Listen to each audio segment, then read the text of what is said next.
Doktor, men ikkita homilam ham rivojlanmay qoldi. Men hamma tekshiruvlardan o'tdim, bormagan joyim qolmadi. Menda lekin hech qanaqa muammo yo'q. Bunga nima sabab bo'lgan? Turmush o'rtog'ingiz ham tekshiruvlardan o'tib davolandilarmi? Yo'q. Afsuski, O'zbekistonda uchraydigan asosiy muammo ham shu. Hamma joyda faqat kelinlarni ayblashadi.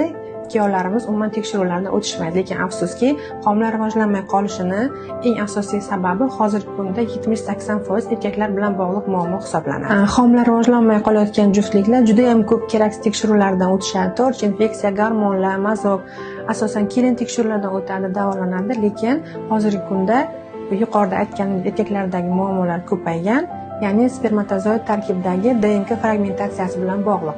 Xromosoma kasalliklari bo'lganligi sababli ham homila kichik muddatlarda 8 haftagacha rivojlanmay qolishi juda ham ko'paygan. Shuning uchun hammaga tavsiya qilgan bo'lardim, shunaqa holat kuzatilsa, birinchi bo'lib turmush o'rtog'ingizni, ya'ni kuyovlarimiz tekshiruvlardan o'tib, to'liq davolanib, keyin homiladorlik rejalashtirilsa, maqsadga muvofiq bo'ladi. Qanday tekshiruvlardan o'tish kerakligini bilmoqchi bo'lsangiz, kommentariyada plus belgisini qoldiring.